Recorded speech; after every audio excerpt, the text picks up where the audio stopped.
Bueno, buenos días a todos. Y esta va a ser la última sesión del año del curso de Epidemiología, Métodos y Conceptos. Eh, es una iniciativa de la Oficina de Docencia e Investigación con el propósito de aportar elementos conceptuales, metodológicos para que los estudiantes puedan desarrollar sus trabajos de investigación, y también para investigadores que estén interesados en fortalecer y tener un poco más de bases para trabajar sus proyectos. Las sesiones pueden encontrar en el canal de YouTube que he creado para este curso, Dr. Casadiego. Y cualquier asesoría o duda que tengan también me pueden consultar a través del correo institucional y a través del teléfono del WhatsApp que está aquí. Eh, bien, entonces aquí está en resumen lo que hemos trabajado en el curso durante todo el año. Una parte inicial sobre conceptos básicos en cuanto al origen y a la definición de lo que es la epidemiología, la historia de la epidemiología, el origen. Luego trabajamos eh, el proceso de investigación y el protocolo, en donde mencionamos, eh, arrancamos desde la pregunta de investigación, planteamiento del problema, objetivos, y trabajamos también las variables y cómo se clasifican las variables. Luego trabajamos el concepto de frecuencia absoluta, relativa y acumulada para aterrizar en las tablas de contingencia de una y dos vías, que son una de las herramientas más importantes. Que si se maneja muy bien las tablas de contingencia, se pueden hacer muchas cosas en epidemiología y se pueden entender muchas cosas. Y en ese sentido, cómo se trabaja en una tabla de contingencia con los perfiles totales, filas y columnas. Aterrizamos el concepto de distribución de frecuencias de manera empírica, para luego trabajar el concepto de probabilidad, las definiciones, los axiomas y las operaciones. Y con esas herramientas, entonces, vimos algunas aplicaciones y trabajamos los conceptos en pruebas diagnósticas y en medidas de frecuencia, asociación e impacto.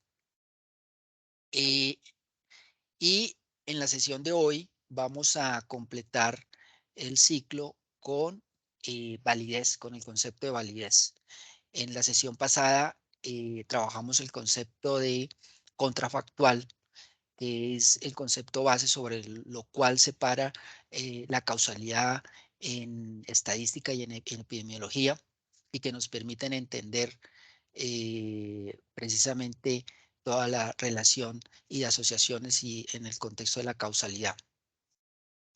Y el día de hoy, de manera específica, entonces vamos a trabajar el concepto de validez y el concepto de error. Entonces, como pueden ver, eh, después de que uno ha hecho una investigación, siempre se debe preguntar si los resultados que arrojó esa evaluación son válidos, o si uno va a hacer un análisis crítico de la literatura, que de hecho el análisis crítico de la literatura médica se basa en evaluar la validez de ese estudio a partir de la publicación. Entonces, una cosa es la calidad y los estándares que se deben cumplir para la publicación, y otra cosa también es la calidad del estudio para que ese estudio y los resultados sean válidos. Entonces, de manera general, podemos decir que la validez es la ausencia de error, es la ausencia de error en la estimación de los parámetros que se desean estimar. Principalmente ausencia de error sistemático, pero en cuanto al error aleatorio, el error aleatorio debe ser medido, cuantificado, establecido de manera a priori, pero también eh, a posteriori se debe evaluar la precisión con que se hizo la medida y la potencia del estudio para poder eh, confirmar la hipótesis del investigador. Dos conceptos o dos propiedades que involucran o que están incluidos en la validez son el concepto de exactitud y el concepto de precisión. Entonces,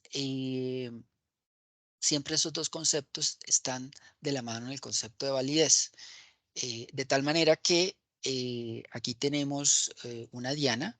Si damos en el blanco, aquí están los rojitos, y cada vez que uno tire al blanco, acordémonos que la estadística se basa en el paradigma frecuentista, aunque también está el paradigma bayesiano, pero este ejemplo es en el contexto de la estadística frecuentista, y como estadística frecuentista se basa en la repetitividad de las pruebas. Entonces, cada vez que uno lance a la diana y cae en el mismo punto, en el punto deseado, pues va a tener una medición exacta y precisa en la medida en que cada lanzamiento, no hay dispersión en cada lanzamiento. Y en los azulitos, entonces podemos decir que es una medida exacta porque le atina al blanco, pero de manera dispersa, es decir, poco preciso. Y en los verdecitos es una medida que no es exacta porque no le atina a donde se debe atinar, pero que es muy precisa porque todos los lanzamientos tienden hacia allá, que es en donde estaríamos hablando de sesgo.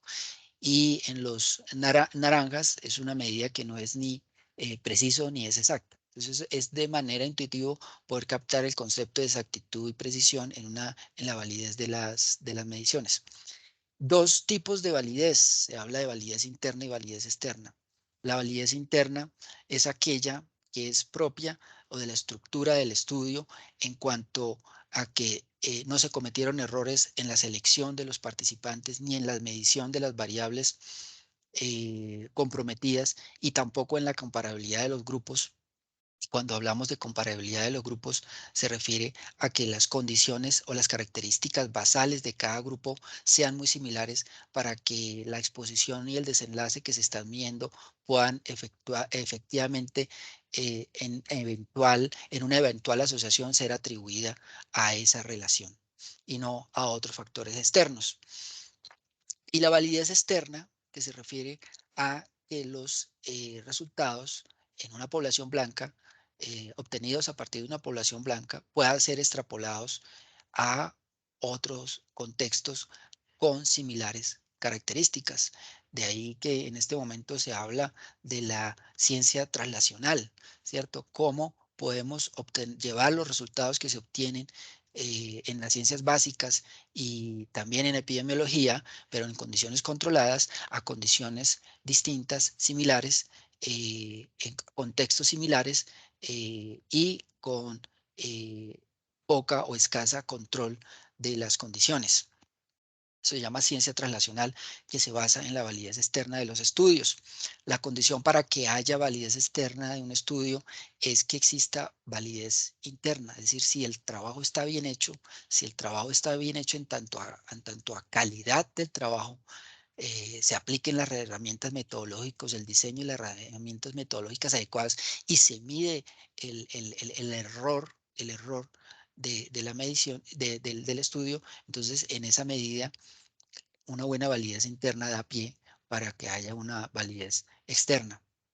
Entonces, todo ejercicio de medición siempre va a tener un margen de error, pero ese margen de error debe ser medido y se debe preguntar, y deben estar establecidas las fuentes, las principales fuentes de error, por lo cual en el protocolo, desde el protocolo, hay una sección en el que se debe colocar posibles sesgos, errores y desviaciones. Eh, y se deben establecer los procedimientos para minimizar el impacto desde el diseño o desde los resultados, desde el análisis, el impacto de los errores en los resultados. Entonces, de manera general, se habla de dos tipos de errores. El error no aleatorio o sistemático, que es aquel en el que es predecible y tiende a subestimar o sobreestimar el verdadero resultado. Y este error sistemático no aleatorio, como es no aleatorio, puede ser predecible, controlable, está relacionado con la exactitud. Y está el error aleatorio. El error aleatorio, que es el que surge del ejercicio de hacer mediciones repetidas de la variabilidad inherente a los sujetos de estudio y la variabilidad inherente a las distintas muestras que se obtienen de una población. Se obtiene una muestra, a partir de una sola muestra es que se hacen las estimaciones, pero puede ser que esa muestra esté por azar, sea una muestra que no sea representativa. Por eso, para que una muestra sea representativa, entonces hay dos condiciones, que una es que tenga un tamaño de muestra adecuado en la medida en que la muestra en cuanto al tamaño se acerque a la población blanco, pues va a representar las características de esa población, pero también en la medida en que se haga un buen ejercicio de muestreo, también se va a garantizar la representatividad de los distintos aspectos que se quieran de esa población. Un ejemplo para ilustrar, la precisión está relacionada con la aleatoriedad, con el error aleatorio, y la exactitud está relacionado con los errores sistemáticos. Un ejemplo, a nivel nacional, los laboratorios de salud pública son laboratorios de referencia porque generan los estándares y los parámetros de referencia para las pruebas, por ejemplo, de leishmaniasis o de Chagas, que los otros laboratorios, ya sea público o privado, deben asumir para poder ser certificados en poder proveer esa prueba. Entonces, siempre los laboratorios se deben comparar con el laboratorio de referencia para poder ser certificados en esa prueba. Ese es el ejemplo de valores en plomo en sangre de 4 laboratorios. Y en el laboratorio 1, entonces el promedio es de 12,2 microgramos por decilitro, y los puntos, las distintas muestras que se obtienen o las distintas observaciones caen sobre la línea recta que en este caso representa el parámetro o la estimación del laboratorio de referencia. Entonces decimos que esta es una medición exacta y precisa. Y en el laboratorio 2 también le atina al promedio, que es 12,2, pero los puntos están un poco más dispersos. Entonces, esta decimos que es una medida exacta, poco precisa. En el laboratorio 3 ya está sobreestimado el promedio, eh, pero todos los puntos caen en un mismo, alrededor de una misma línea. eh, que se puede modelar, por lo tanto decimos que es preciso, pero no es exacto. Y en el laboratorio 4, que es el cuarto escenario, en el que las mediciones no son ni precisas, están muy dispersas, pero tampoco son exactas porque está sobredimensionado. Es para tener una idea intuitiva de lo que es exactitud y precisión en la validez. Entonces, nos vamos a detener a los sesgos o errores sistemáticos. Los sesgos se clasifican de acuerdo a la etapa del estudio. Entonces, si se cometen errores en el momento de reclutamiento o de selección o de escogencia de la población que va a estar incluida, entonces hablamos de sesgos de selección.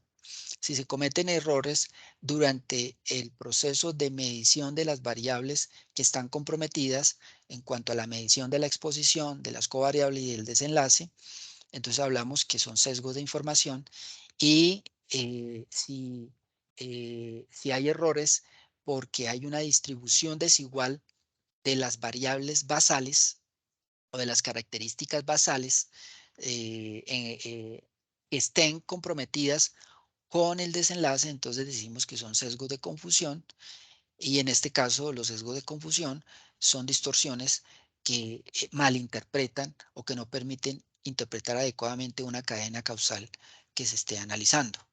Entonces, por ejemplo, en el sesgo de selección, una de los errores que se pueden cometer es eh, poder exagerar las exposiciones o, o tender a medir o hacer una vigilancia mayor en un grupo que en el otro, porque se conoce de antelación el desenlace y las exposiciones. Es el caso de los riesgos que se corren en los estudios de casos y controles y los estudios transversales, donde el investigador puede saber qué grupo tiene el desenlace, pero también conoce la exposición, y eso puede hacer que genere diferencias en cuanto eh, a la medición, en cuanto a la inclusión de ese individuo en uno de los grupos.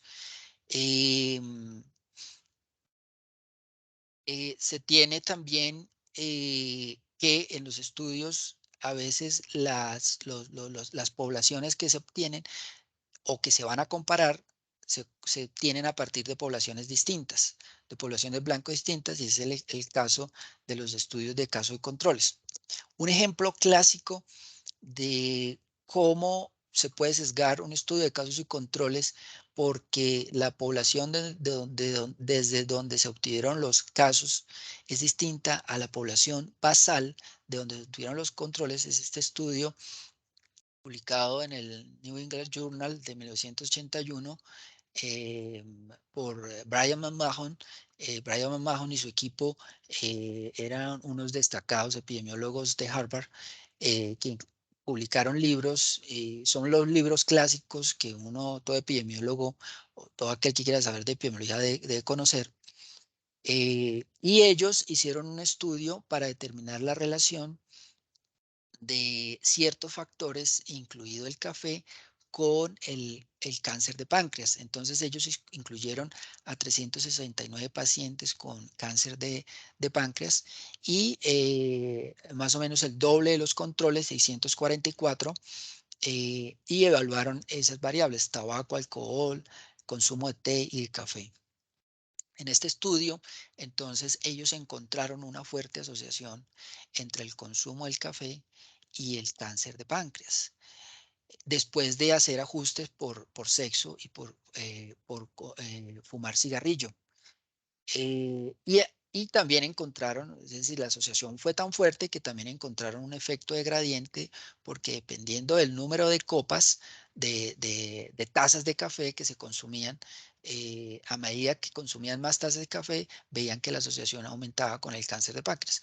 Entonces, este es un ejemplo clásico de un estudio. Imagínense si se hubiese comprobado esta asociación. En ese momento fue un boom, porque pues, la industria del café mueve millones de dólares, y esto iba a ser fue una bomba este resultado por un grupo experto y reconocido sobre esta asociación. Sin embargo, como sabemos, esto no se ha podido comprobar, y la industria del café se salvó por este lado, pero los críticos adujeron que pudo haber un sesgo en la selección de los pacientes, toda vez que los controles se seleccionaron a partir del sitio de donde se obtuvieron los casos. Es decir, los médicos que seleccionaron los casos de su misma consulta o de su mismo servicio escogieron a los controles. ¿Y qué dijeron? Resulta que como era un servicio de gastroenterología, ya eran pacientes que estaban sensibilizados por su patología gastroenterológica, que era distinta al cáncer, pero están sensibilizados a dejar de consumir café por muchas razones, y esa es una de las motivos en los que adujeron que se estaba cometiendo un sesgo, porque los grupos casos y controles no habían sido obtenidos de la misma población blanco. Es decir, los casos, los controles deben ser obtenidos de la misma población base de donde vienen los controles, es decir, el vecino, dependiendo del estudio, de la misma localidad, del mismo sector, con unas características culturales muy similares, y de manera artificial, pues se obtuvieron de un servicio de gastroenterología donde el comportamiento o el hábito de café pues estaba totalmente distorsionado por la misma patología y las mismas recomendaciones que pudieron haber llevado a que se suspendiera el café. Entonces, eh, uno siempre debe mirar en los estudios, eh, ejemplo, ensayos clínicos, en la primera tablita se presentan las características basales tanto del grupo de intervención con el grupo de comparación y se deben hacer análisis estadísticos para poder demostrar que efectivamente son muy similares. Entonces, en cuanto al sesgo de información, son todos aquellos errores que se cometen cuando uno está haciendo la medida de la exposición de las covariables o del desenlace, y entonces hay que hacer ejercicios para poder verificar que se está controlando la variación intraobservador e interobservador. Un ejemplo de variación interobservador, interobservador es, por ejemplo, en las revisiones sistemáticas, en donde se seleccionan los estudios. Primero debe haber una selección del estudio, el estudio que va a ingresar bajo ciertas condiciones de restricción, restrictivas, pero luego se va a hacer un ejercicio de evaluar la calidad de la evidencia. Entonces se recomienda que hayan mínimo dos observadores evaluando el mismo individuo con el mismo instrumento, y si hay discordancias, entonces entra un tercero a mediar esas discordancias. eh, Sin embargo, se deben hacer ejercicios estadísticos de concordancia para verificar que las mediciones no hay diferencias. Eh, la falta de cegamiento a la hora de hacer la selección de los grupos. Por ejemplo, en un estudio de controles, casos y controles, la persona que haga el cuestionario o que esté diligenciando, esté recolectando la información, no debería conocer si alguien es caso o es control, o debería hacer el ejercicio solamente con las preguntas de exposición sin saber si es caso o es control. Entonces debe haber un cegamiento a la hora de hacer las mediciones en los grupos.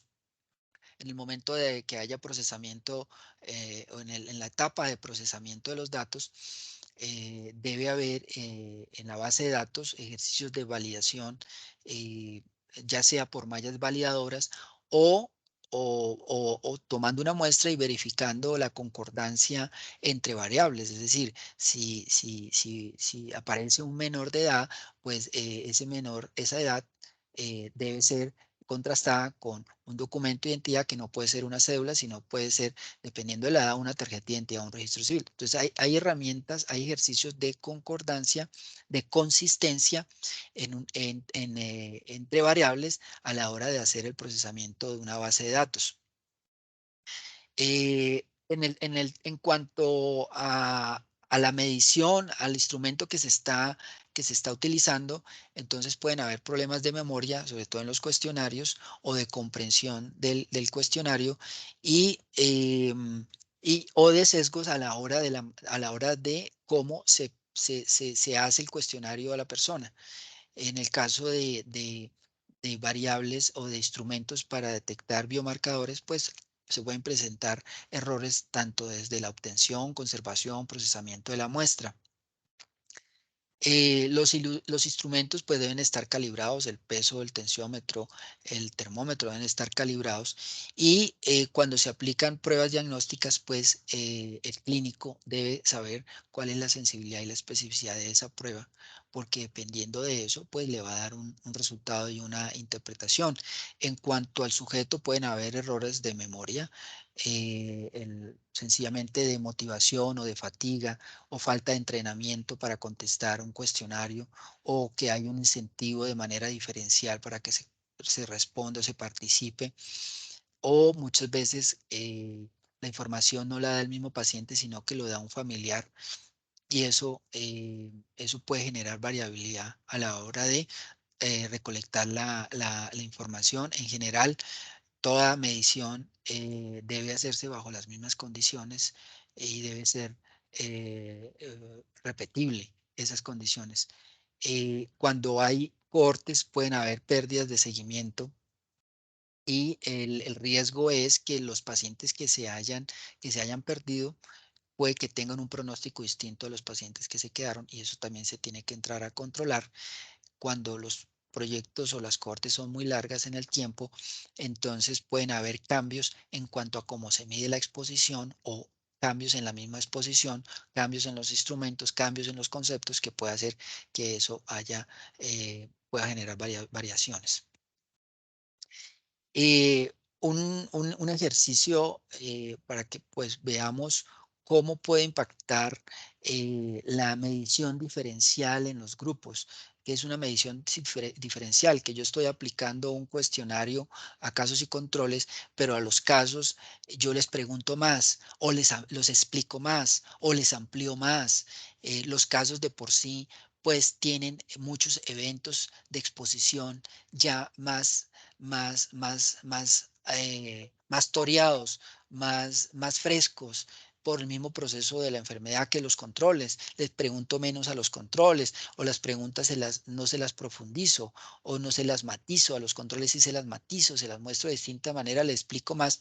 Entonces, esa manera de aplicar de manera diferencial los cuestionarios pueden hacer que se generen sensibilidades en cuanto a la inclusión tanto de los casos como de los controles. Y entonces en esta primera tablita B vemos un resultado de un OR de 0,71 en relación al factor protector que puede ser el ejercicio físico frente a la enfermedad coronaria, pero si se hace de manera diferencial la aplicación de ese cuestionario, puede ser que la sensibilidad yo la esté aumentando a la hora de aplicar el cuestionario para los casos y eso me hace que el factor protector en el resultado al final esté impactando y se me disminuya el factor protector, pero si yo hago énfasis en los controles, entonces puede ser que el ejercicio físico en el resultado me muestre que tenga un mayor factor protector. Entonces, la sensibilidad y la especificidad se trabaja para verificar la sensibilidad de las pruebas diagnósticas. Pero se hace también un ejercicio para verificar qué tan sensible y específico es la aplicación, por ejemplo, de un cuestionario a la hora de recolectar información sobre una exposición. Entonces, así como aquí la especificidad se deja constante, se puede comenzar a variar con sensibilidades y con especificidades para poder calibrar yo si estoy haciendo una selección diferencial de los grupos que voy a incluir. Entonces, eh, el sesgo de confusión, que es el tercer sesgo, entonces es un factor o factores que están distorsionando la cadena o la interpretación de la cadena causal de mi interés. Entonces, a partir de aquí vamos a hablar un poco más del fenómeno de confusión eh, con el que se cuentan muchas herramientas estadísticas, tanto desde el diseño como en el análisis para, eh, para, para poder controlarlo. Entonces, la palabra confusión viene del latín confundere, que significa mezclar. Em, entonces, eh, se tiene una exposición, ¿cierto? Y se tiene un desenlace, pero hay una tercera variable que está participando en esa asociación y de la cual no sabemos. O si sabemos, debemos estudiarla. ¿Cuáles son las características que debe tener una variable para que sea considerada un confusor?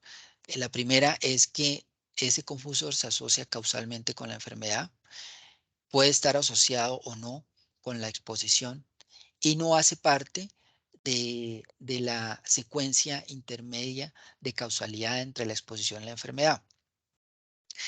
Eh, estos factores extraños ocurren porque hay un desequilibrio en la frecuencia en los grupos que se están comparando. Una de las estrategias que se tienen, eh, y entonces aquí pasamos a las distintas estrategias para controlar los factores de confusión, pero una de las estrategias que se tienen para, para controlar la confusión es la aleatorización. La, en los ensayos clínicos aleatorizados.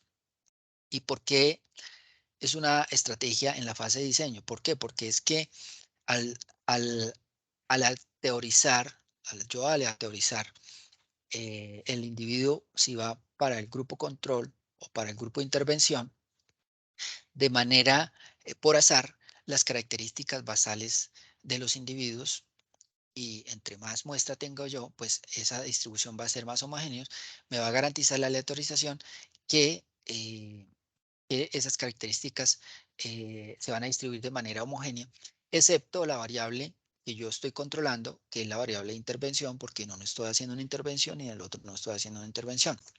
Entonces, ese es el ejercicio que se hace en los ensayos clínicos.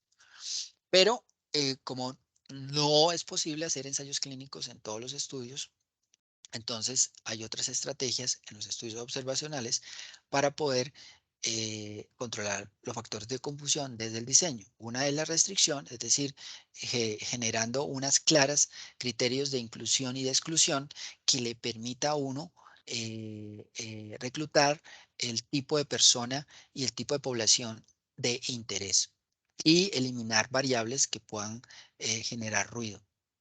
El otro ejercicio en los estudios observacionales es el pareamiento, que consiste en que tengo un caso, un individuo, un caso, y lo pareo con un control que tenga unas características de interés basales muy similares, por ejemplo, hombres con hombres, comparo hombres con hombres, grupos de edad con el mismo grupo de edad, raza con raza. Entonces, eso me hace que restrinja por pareamiento las variables que puedan generarme confusión.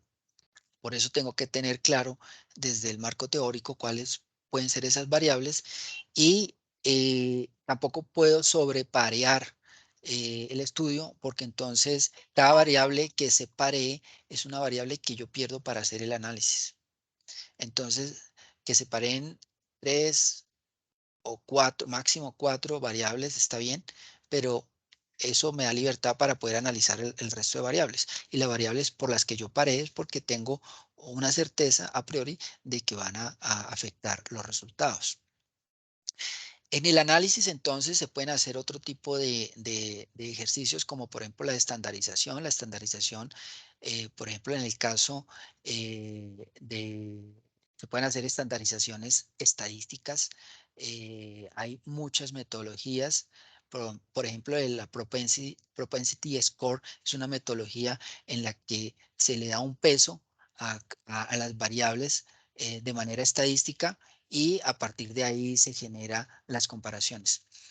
Y de manera clásica está el ejercicio de estratificación. En este ejercicio de estratificación es una manera clásica que hay para poder controlar en el análisis, de tal manera que estratificar significa hacer grupitos para que cada grupito sea más homogéneo y dentro de cada grupito se hacen los análisis o las medidas de efecto. Y se tienen los modelos multivariados en donde se establecen distintos pasos para poder incluir o poder excluir variables del modelo y poder establecer si sin esa variable cómo se comporta el resultado o la relación entre el factor que yo estoy analizando y el desenlace. Vamos a hacer, vamos a mirar un poquito en detalle lo que es la estratificación eh, en cuanto que, eh, en cuanto que eh, con un ejercicio. Entonces, esto es un ejemplo de una cohorte en la cual entonces le hago el seguimiento por años y medio a un grupo de gerentes, hombres de raza blanca, entre 35 y 59 años. Y este grupo eh, de 2.648 los voy a dividir por exposición en tipo A y tipo B. Tipo A es un tipo de personalidad que es exigente, apurado, hiperagresivo, controlador. Y el tipo B es un gerente que es más relajado y más flexible. Y voy a verificar al final del tiempo de seguimiento qué grupo hizo eventos coronarios. Entonces, eh,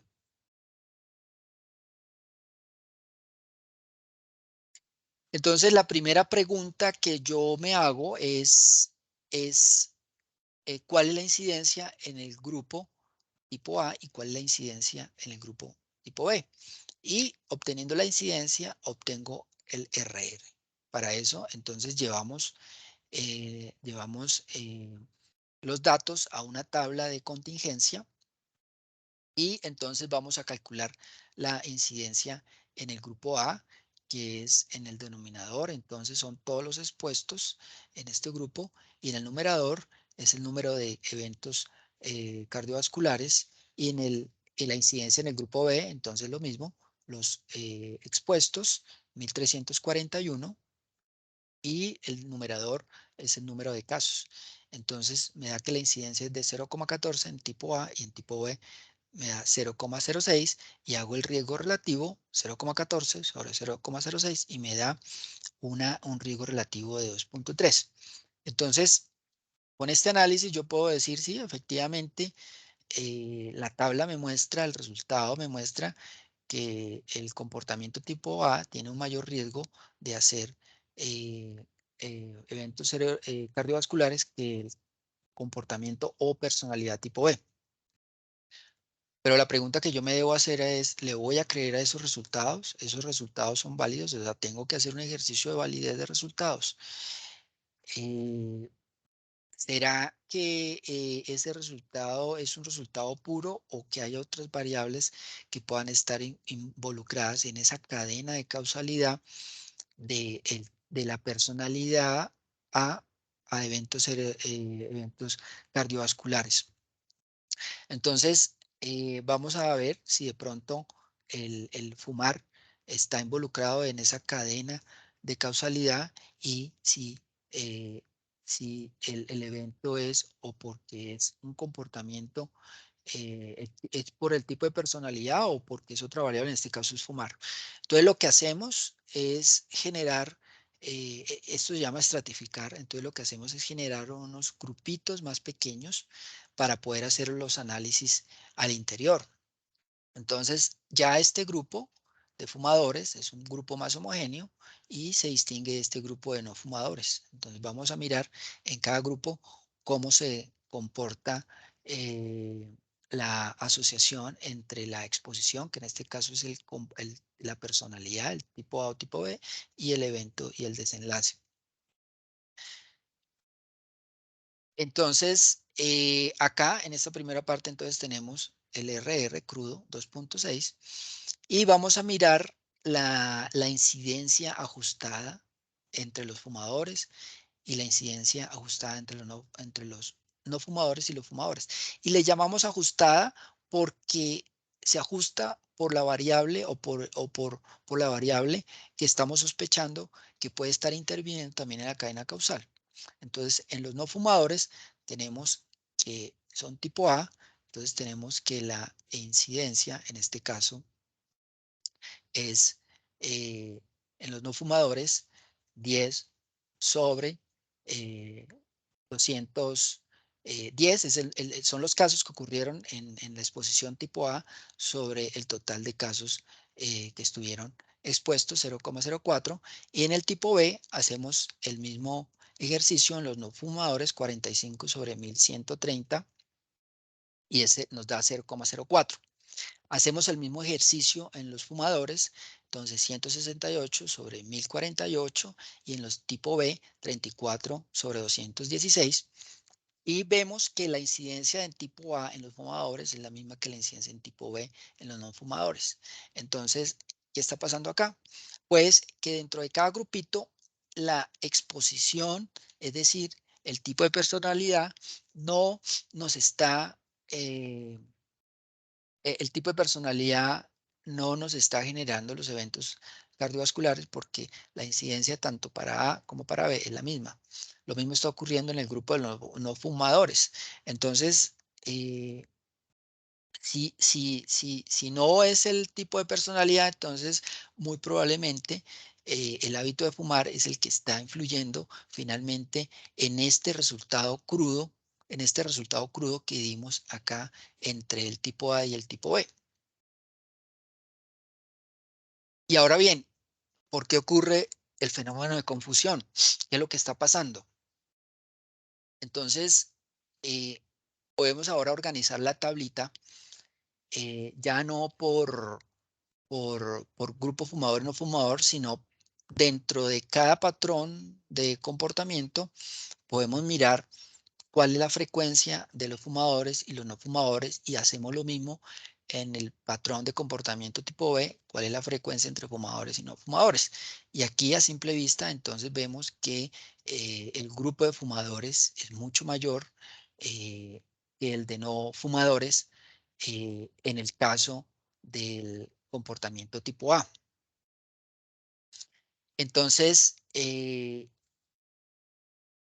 muy posiblemente, entonces es esa distribución diferente de la variable fumadores entre el grupo tipo A frente al grupo tipo B, lo que está haciendo que el resultado que al final creíamos o se lo atribuíamos al tipo de personalidad no sea así, sino que realmente es a una variable que se está distribuyendo de manera diferente en cada uno de los grupos.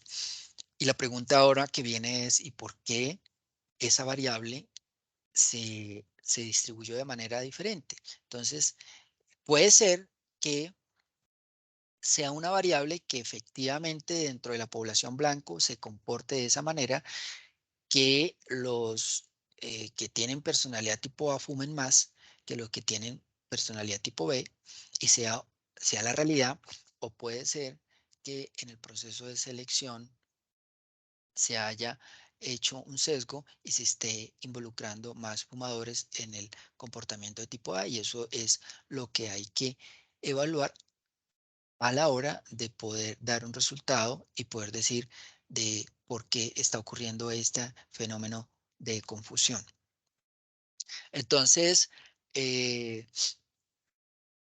entonces el factor de confusión es un factor de riesgo que es independiente al desenlace, es decir, es una variable independiente a la exposición, eh, pero que está afectando o que hace parte de la exposición o de lo que produce el desenlace.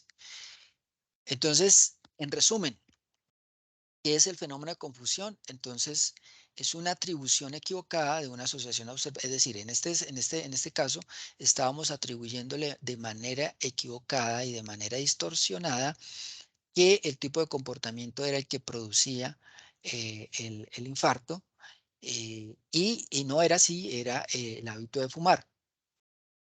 ¿Cómo la podemos detectar? La podemos detectar cuando hay una discrepancia entre los valores crudos y los valores controlados. ¿Y por qué ocurre? Porque hay una variable que se ha distribuido de manera distinta en los grupos que estamos comparando. Una variable distinta a la exposición que yo estoy evaluando. Ahora bien, ¿cómo podemos ver el fenómeno de confusión en un estudio de casos y controles? Entonces, vamos a hacer el ejercicio en esa cohorte de 2.648 individuos, donde se obtuvieron 257 casos. Vamos a transformarlo en un estudio de casos y controles. Y para eso, entonces, al final del estudio, vamos a seleccionar dos controles por cada caso, de tal manera que tenemos 514 controles.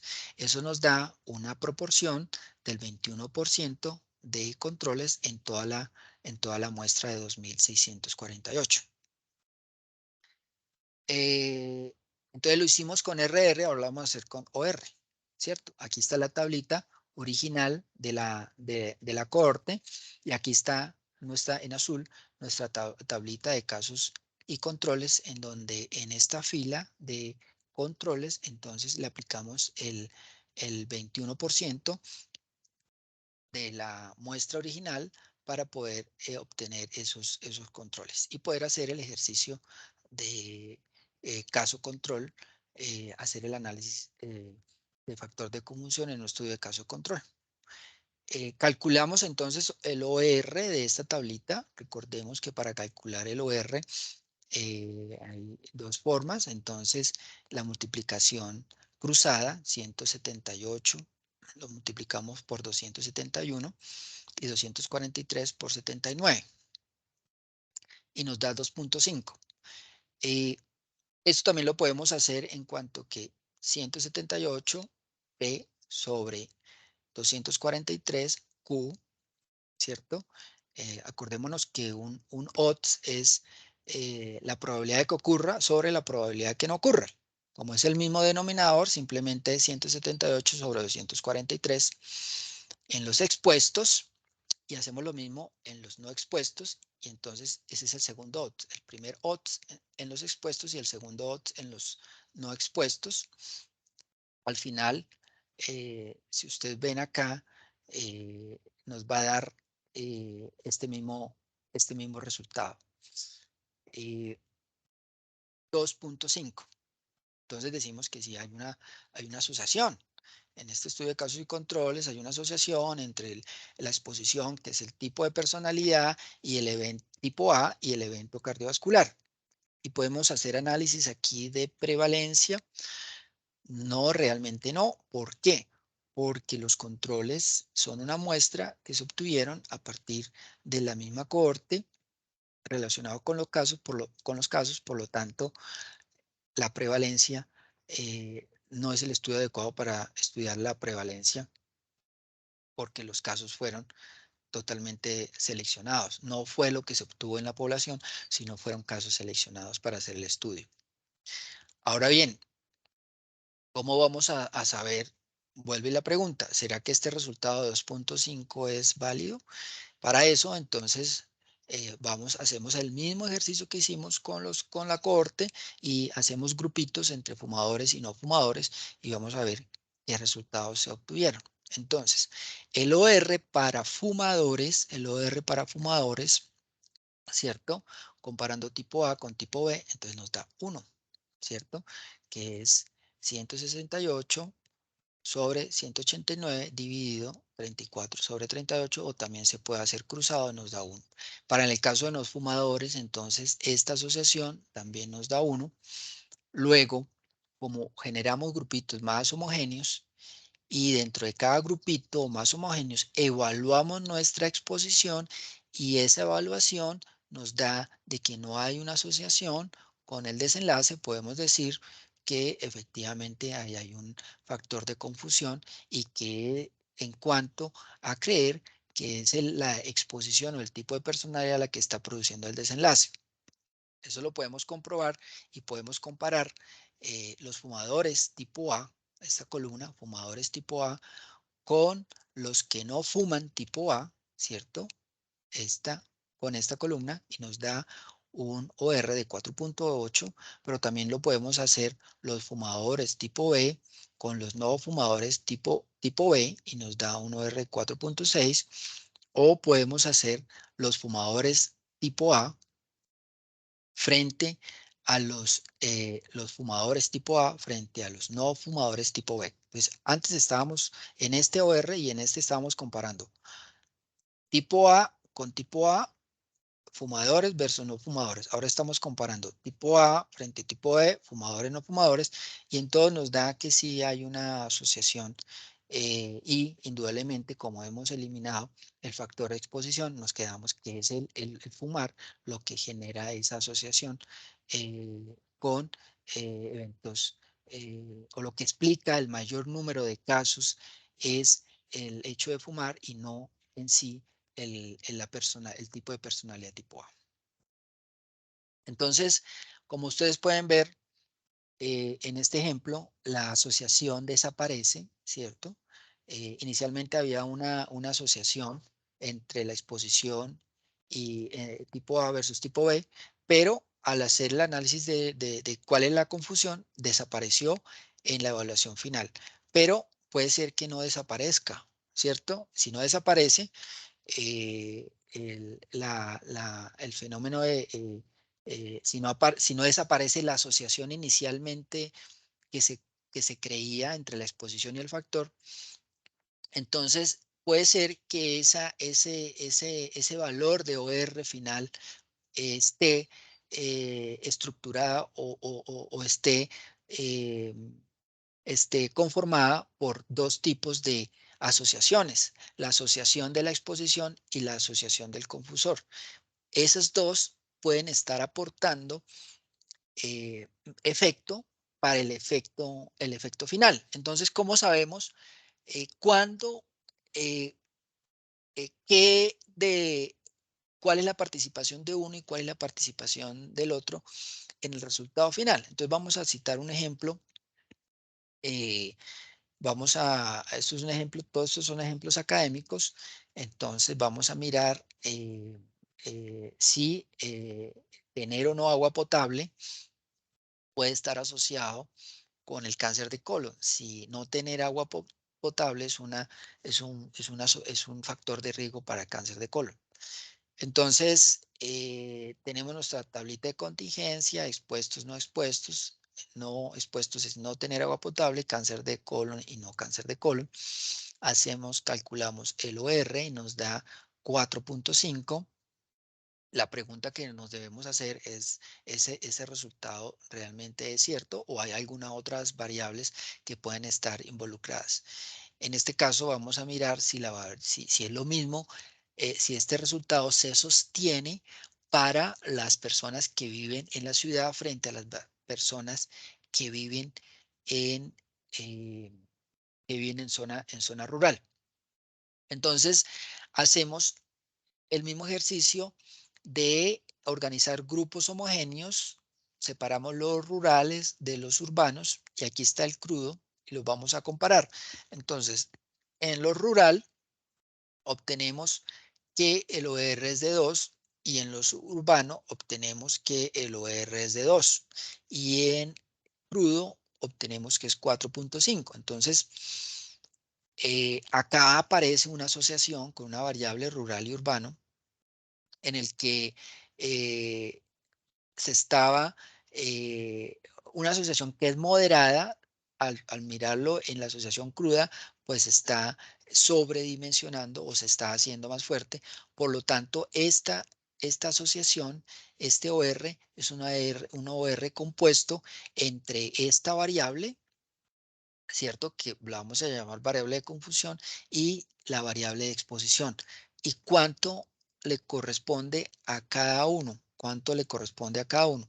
Entonces, para hacer eso, simplemente hay un ejercicio y es que quitamos la asociación de la exposición. ¿Qué significa eso? Significa que en cada grupo homogéneo, rural, urbano, sabemos que hay una asociación. Vamos a quitar esa asociación. ¿Y cómo la quitamos? Porque vamos a hacer de que este OR sea 1. Lo mismo para urbano. Vamos a hacer que este OR sea 1. ¿Y cómo lo hacemos? Fácil, porque es que si para hacer lo que es 1, si sabemos que 30 por 50 es 1500, ¿cierto? 30 por 50 es 1500. Para quitar la asociación, pues debemos colocar aquí un valor que nos dé también 1500 para que nos dé 1. Y ese mismo ejercicio lo hacemos en urbano. Nos va a dar 85, luego acá va 75. Y entonces vamos a hacer, vamos a obtener acá una tabla que le vamos a llamar un OR crudo modificado. El OR crudo modificado es el que resulta de hacer el ejercicio de quitar la asociación de la exposición en cada uno de los grupitos, ¿sí? Aquí hicimos uno, que esta asociación fuera uno, esta asociación fuera otro, y al final la tabla que nos da, al sumar cada casillita, ¿cierto? Nos va a dar un OR, ese le vamos a llamar el OR modificado, y al final nos va a dar 2.25. Entonces, ese 2.25 pues lo vamos a comparar con el crudo original. Entonces, decimos que el OR bruto, ¿cierto? De 4 puntos, de 4.5, que fue este que obtuvimos inicialmente de la tabla original entre agua potable o no y cáncer de colon, ese valor es el resultado de dos componentes. El componente de factor a estudio, que lo obtuvimos acá, ¿cierto? Expuesto o no expuesto al agua, a consumir agua potable o no, ¿cierto? Eh, eh, es ese factor en estudio. No consumir agua potable lleva a cáncer de colon y el aporte de ese es de 2, ¿cierto? El 1R2. Y el otro componente que es si es urbano o si es rural, en este caso, el componente de 2.5 y de esa multiplicación nos da 4.5. Entonces, cuando hay una variable de confusión, entonces esa variable de confusión me está modificando en la asociación que yo estoy analizando. Debo analizar en cuánto me está, puede ser que toda la asociación final se la lleve la variable de confusión y por lo tanto mi variable de exposición que estoy analizando no está aportando nada y todo sea por la variable de confusión. O puede ser que haya un aporte de la variable de confusión y haya un aporte de la variable de exposición y en ese sentido yo debo analizar cuánto aporta una y cuánto aporta lo otro haciendo este tipo de ejercicios. Bueno, hasta acá eh, termina la presentación. Si hay alguna pregunta, con con mucho gusto.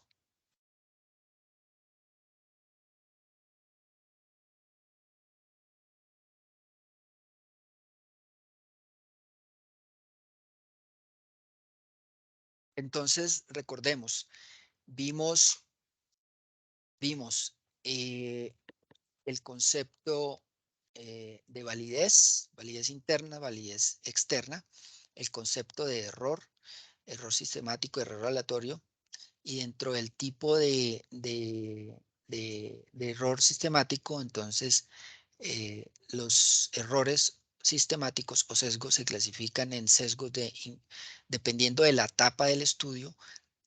Si es la etapa inicial, sesgo de selección. Si es la etapa en donde se están midiendo las variables de exposición, desenlace y covariables, sesgo de información. Y si es la etapa donde se están evaluando la comparabilidad de los grupos, sesgos de confusión. E hicimos un ejercicio para, eh, para entender las distintas estrategias que se utilizan para controlar el sesgo de confusión. Específicamente trabajamos el ejercicio en una cohorte para hacer el análisis de cómo es y qué es una estratificación para hacer ese control. Luego de hacer el análisis en la cohorte, lo llevamos a un ejercicio, a un análisis de casos y controles para ver cómo también se comporta y cómo podemos analizarlo.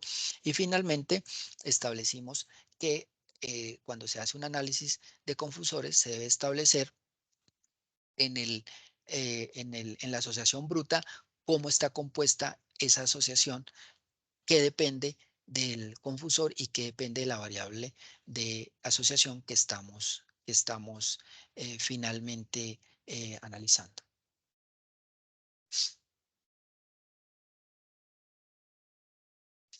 Entonces recuerden, aquí está mi correo.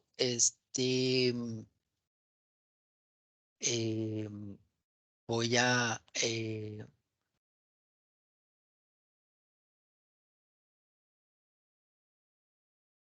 este es mi correo y